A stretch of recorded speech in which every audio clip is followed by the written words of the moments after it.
Hello అండి, అందరికీ welcome back to Navika creations. ఈరోజు వచ్చేసి ఇంకో కొత్త బ్యాంగిల్ డిజైన్తో వచ్చాను. 3D డిజైన్ బ్యాంగిల్ అండి.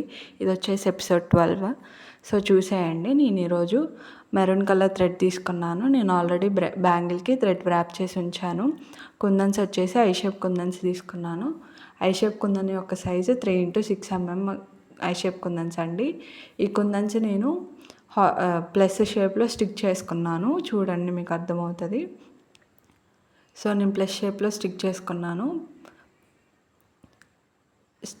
All over the bangle plus షేప్లో స్టిక్ చేసుకోవాలండి.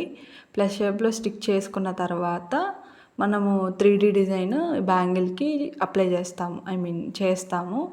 మీరు ఎప్పుడైనా 3D డిజైన్స్ చేసినప్పుడు కింద ఫస్ట్ స్టిక్ చేసిన కుందన్స్ అనేవి మొత్తం గమ్ అనేది డ్రై అయిపోయిన తర్వాతే మీరు 3D డిజైన్ చేయడానికి మళ్ళీ గమ్ అప్లై చేయండి. లేకపోతే కుందన్స్ మనం స్టిక్ చేస్తున్నప్పుడు లేచి వచ్చేస్తాయి. అదే బ్యాంగిల్ అంతా డ్రై అయిపోయిన తర్వాత మీరు కుందన్స్ స్టిక్ చేయడానికి మళ్ళీ ట్రై చేస్తే త్వరగా పైకి రావు. మనకు కూడా అంత ఇబ్బంది ఉండదు. కానీ మీరు ఎప్పుడు అయినా కానీ ఆరకుండా బ్యాంగిల్ దానిపైన మళ్ళీ కుందన్స్ స్టిక్ చేయాలని ట్రై చేస్తే మాత్రం ఖచ్చితంగా ఇబ్బంది పడతారు. ఎందుకంటే కుందన్స్ లేచి వచ్చేస్తాయి. మనం ఆల్రెడీ స్టిక్ చేసినవి క్లమ్జీగా అయిపోతుంది. ఫింగర్స్కే లేచి వచ్చేస్తాయి. ఇప్పుడు నేను గ్లూ పెన్ పట్టుకున్నాను కదా, దానికి గ్లూ అంటుకొని కొన్నిసార్లు కుందన్స్ స్టిక్ అవ్వండి. చాలా ఇరిటేషన్గా ఉంటుంది కుందన్స్ స్టిక్ చేసేటప్పుడు. సో అందుకనే మీకు ముందే చెప్తున్నాను, మీరు మీరు పెట్టిన బ్యాంగిల్ గ్లూ మొత్తం డ్రై అయిపోయిన తర్వాత మాత్రమే ఆ బ్యాంగిల్కి 3D డిజైన్ చేయడానికి మళ్ళీ ట్రై చేయండి. అంతవరకు చెయ్యొద్దు. All over the bangle same repeat అండి. ఎలా అయితే ప్లస్ షేప్లో చూపించానో బ్యాంగిల్ మొత్తానికి సేమ్ అలానే పెట్టుకుంటూ వెళ్ళిపోవాలి నీట్గా.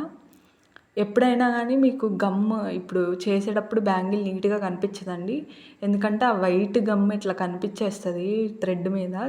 అంత కనిపిస్తే బాగోదు. ఇప్పుడు సేమ్ కలర్ గమ్ అయితే కనిపించినా కానీ పెద్ద ప్రాబ్లం ఉండదు. కానీ వైట్ కలర్ గమ్ కదా, ఆడుగా కనిపిస్తుంది. డ్రై అయిపోయిన తర్వాత మాత్రం చాలా బాగుంటుంది. ఆ గ్లూ అనేది ట్రాన్స్పరెంట్ కలర్లో అయిపోతుంది. అంటే వాటర్ ఏ కలర్లో ట్రాన్స్పరెంట్గా ఉంటాయో ఆ కలర్లో అయిపోతుంది. నీట్గా కనిపిస్తుంది. బట్ మీరు గ్లూ అప్లై చేసేటప్పుడే ఏంటి బ్యాంగిల్ ఇలా ఉంది అని అనుకుంటే అది అంత కరెక్ట్ కాదు. బికాస్ గ్లూ డ్రై అయిపోయిన తర్వాతే దాని అసలైన అవుట్పుట్ అనేది మనకు కనిపిస్తుంది. డ్రై అవ్వక ముందర మనకి ఏం అర్థం కాదు, అంత నచ్చదు కూడా మనకి. బట్ డ్రై అయిపోయిన తర్వాత మనం చూసిన బ్యాంగిల్ మన ఇప్పుడు కనిపిస్తున్న బ్యాంగిల్ ఒక్కటేనా అన్నట్లు ఉంటుంది. సో అయిపోవచ్చిందండి. చూడండి, లాస్ట్ వరకు సేమ్ ఆ ప్లస్ సైజ్ లాగే కుందన్స్ అనేవి స్టిక్ చేసుకుంటూ వెళ్ళాలి. కరెక్ట్గా సరిపోతాయండి. ఎక్కడ ఎక్కువ తక్కువ ఏం పడవు. కరెక్ట్గా ప్లస్ షేప్సే అన్నీ ఈక్వల్గా వస్తాయి. ఇఫ్ మీకు ఇన్ కేస్ మీకు ప్లస్ షేప్ కాకుండా ఒక 2 కుందన్స్ పట్టే ప్లేసే ఉందంటే ఆ ఐ కుందన్సే యూస్ చేసి స్టిక్ చేయండి. కానీ వేరే కుందన్స్ ఏమి స్టిక్ చేయొద్దు. బికాస్ మళ్ళీ అంత నీట్గా కనిపించదు. నాకైతే కరెక్ట్గా సరిపోయాయి 2-4 సైజ్ బ్యాంగిల్కి. మీరు కూడా అలానే 2-4 అయితే సరిపోయాయి. 2-6కి మేబీ ఒక 2 కుందన్స్ ఎక్స్ట్రా పట్టొచ్చు. 2-8కి మళ్ళీ సరిపోతాయి. ఇప్పుడు 3D గమ్ B7000 గమ్ మళ్ళీ ఫ్లవర్ మీద వేసి కుందన్స్ స్టిక్ చేసుకోవాలి. పెట్టిన ప్లస్ దానికి ఇప్పుడు డయాగ్నల్ షేప్లో మనం కుందన్స్ స్టిక్ చేసుకోవాలి.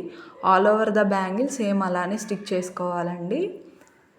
కుందన్ మనం ఫస్ట్ కింద బేస్ ప్లస్ సైజ్ పెట్టాము. దానిపైన ఇప్పుడు అంటే 2 కుందన్స్ మధ్యలో ఒక కుందన్ స్టిక్ చేసుకుంటూ రావాలి. ఆ ప్లస్ షేప్లో ఆ ప్లస్ షేప్ ఉంది కదా, అక్కడ 2 కుందన్స్ మధ్యలో ఒక కుందన్ స్టిక్ చేయాలి. మనకు పైన 4 కుందన్స్ పడతాయి, కింద 4 కుందన్స్ పడతాయి. అలా all over the bangle stick చేసుకుంటూ వెళ్ళాలండి. ఈ బ్యాంగిల్ అడ్జస్ట్ చేసుకుంటూ స్టిక్ చేసుకోండి. చూడండి, గ్లూ పైకి పెన్కి పట్టుకొని వచ్చేస్తుంది. సో జాగ్రత్తగా మీరు స్టిక్ చేయండి. అయిపోయింది కుందన్ స్టిక్ చేయడం. ఇప్పుడు గోల్డ్ కలర్ మ్యాట్ కుందన్స్ ఉంటాయి కదా, 3 mm రౌండ్ అండి నేను తీసుకుంది. ఆ మ్యాట్ కుందన్స్ ఆ మధ్యలో స్టిక్ చేయాలి. ఆ ఫ్లవర్ మధ్యలో చూడండి అలా స్టిక్ చేస్తున్నాను. ఈ ఫ్లవర్ మధ్యలో ఆ గోల్డ్ కుందన్స్ స్టిక్ చేసిన తర్వాత బ్యాంగిల్ అనేది కంప్లీట్ అయిపోతుంది. ఇఫ్ ఇన్ కేస్ మీకు ఇంకా వేరే కావాలి అనుకుంటే ఆ మెరూన్ కలర్ థ్రెడ్ కనిపిస్తుంది కదండి, అక్కడ మనం షుగర్ బీట్స్ ఉంటాయి కదా, గ్లూ అప్లై చేసేసి షుగర్ బీట్స్ యాడ్ చేసుకోండి. ఇంకా ఫుల్గా ఐ మీన్ గ్రాండ్గా కనిపిస్తుంది. బట్ నాకు వచ్చిన ఆర్డర్ మాత్రం ఇలానే చేయమని చెప్పారు. సో అందుకని నేను ఇలానే చేసి పంపిస్తున్నాను. సో మీకు ఇన్ కేస్ ఇంకా గ్రాండ్గా కావాలి అనుకుంటే షుగర్ బీట్స్ ఉంటాయి కదా గోల్డ్ కలర్వి, అవి యాడ్ చేసుకోండి. మీరు కనుక బ్యాంగిల్స్ ఆర్డర్ చేసుకోవాలనుకుంటే నా ఇన్స్టాగ్రామ్ ఐడికి మెసేజ్ చేయండి. అండ్ మీకు కనుక ఈ వీడియో యూస్ఫుల్గా అనిపిస్తే మన ఛానల్ని సబ్స్క్రైబ్ చేసుకోండి, లైక్ చేయండి, షేర్ చేయండి, కామెంట్ చేయండి మన వీడియోస్కి. And do subscribe to our channel. ఇలాంటి వీడియోస్ చాలా ఉన్నాయి మన ఛానల్లో. ప్రీవియస్గా చాలా బ్యాంగిల్ డిజైన్స్ అప్లోడ్ చేశాను, ఒకసారి చెక్ చేయండి. అండ్ నేను ఎవ్రీ బ్యాంగిల్ వీడియోలో నేను కుందన్ సైజెస్ ఎందుకు మెన్షన్ చేస్తున్నాను అంటే, కొంతమంది ఎఫోర్డ్ చేయలేని వాళ్ళు ఉంటారు. మేము లైక్ కొంతమంది ఇంట్రెస్టెడ్గా ఉంటారు, కొంతమంది మేము చేసుకుంటాం అనే వాళ్ళు ఉంటారు. వాళ్ళకి కుందన్ సైజ్ తెలియక ఏది పడితే అది తీసుకొని మళ్ళీ మనీ వేస్ట్ చేసుకుంటారు. అందుకనే నేను ముందే కుందన్ సైజెస్ మెన్షన్ చేస్తున్నాను, ఎవరైనా ఇంట్రెస్ట్గా ఉన్న వాళ్ళు చేసుకోవచ్చు అని.